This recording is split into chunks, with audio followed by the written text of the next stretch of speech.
The heavens are telling the glory of God, and the firmament proclaims his handiwork. Most days as we read the Bible in a year, we will be encountering part of the book of Psalms, one of the best known and best loved parts of our Bible.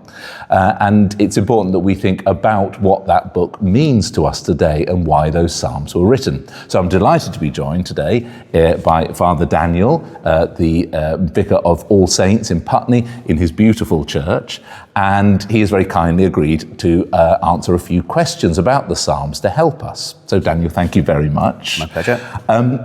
Now, we have just finished morning prayer, and you say that you read the Psalms every day. So first of all, very basic question, what are Psalms? Psalms are 150 songs that are written out as one of the books of the Bible, some of which at least were sung in Jewish worship, and which we carry on using today. Not always sung, but at least read. Mm-hmm. And what was their original purpose, would you say? We don't know when a lot of them were actually written, and they may have had very different purposes. Some of them may have been written for temple worship, or for particular ceremonies like coronations of kings. Others may have been written for personal meditation at home. Some of them are very, very personal, that wouldn't really make sense for a whole congregation to sing, perhaps, and others are definitely for groups. So it's a very, very disparate collection, which may have originated in lots of different contexts.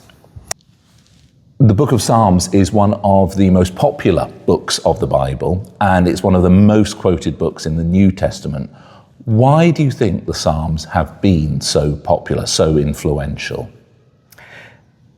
As I said about when talking about the types of Psalms, a lot of them are very personal.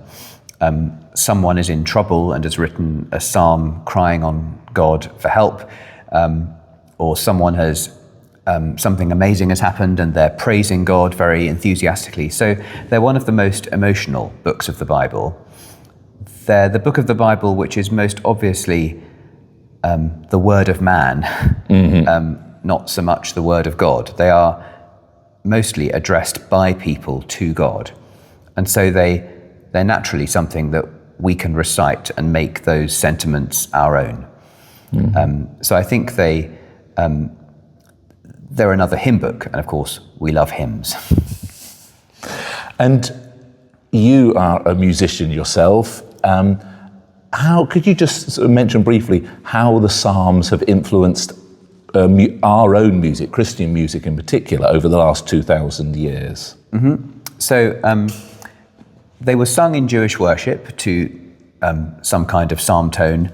I don't know that much about that, but the early churches continued to sing them to very different tones in different churches.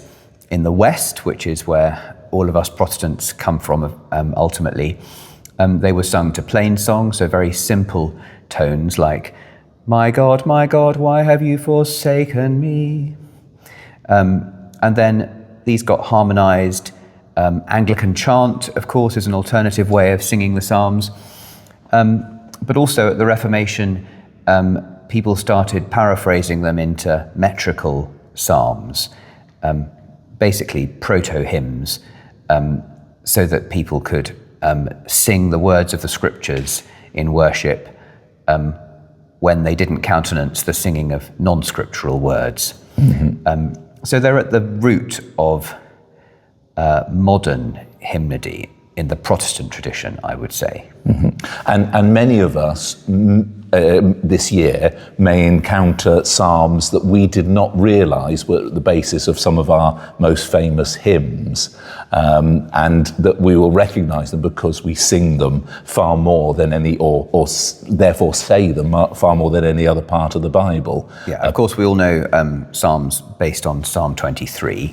Hymns based on Psalm 23, the Lord's my shepherd, the King of love my shepherd is, the God of love my shepherd is. We know a few others that are a bit more loosely connected, like Hail to the Lord's Anointed is based on Psalm 72, which we said this morning.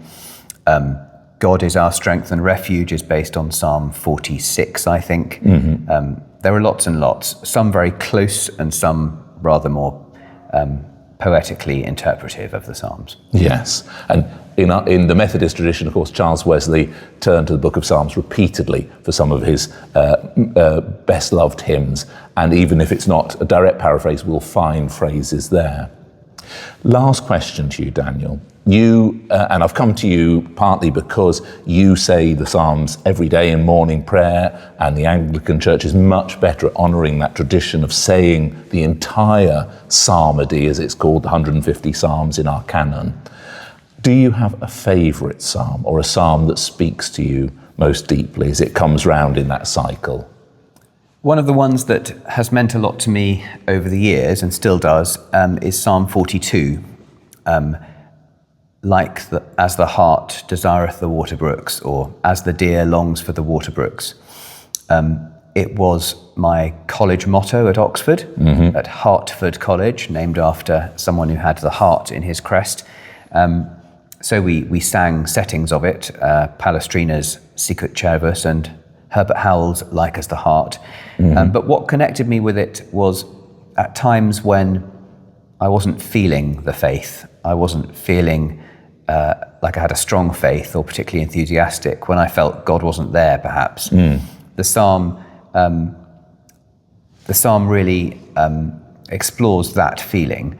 If I can just find it. There's a lot of yet I will give him thanks. So even when God feels absent, I will yet give him thanks, who is the help of my countenance and my God.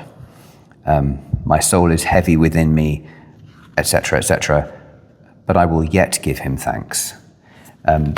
So it was a way that allowed me to declare a faith that didn't always feel that strong. And it was reassuring to know somebody else might have felt that 2,000 or 3,000 years ago.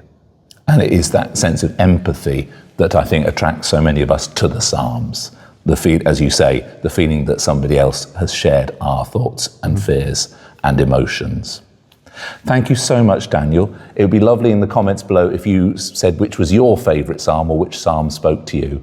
And I hope that in the year to come, in the months to come, that you will enjoy getting to know the Psalms better as we journey through the Bible together. Thank you, Daniel. Thank you.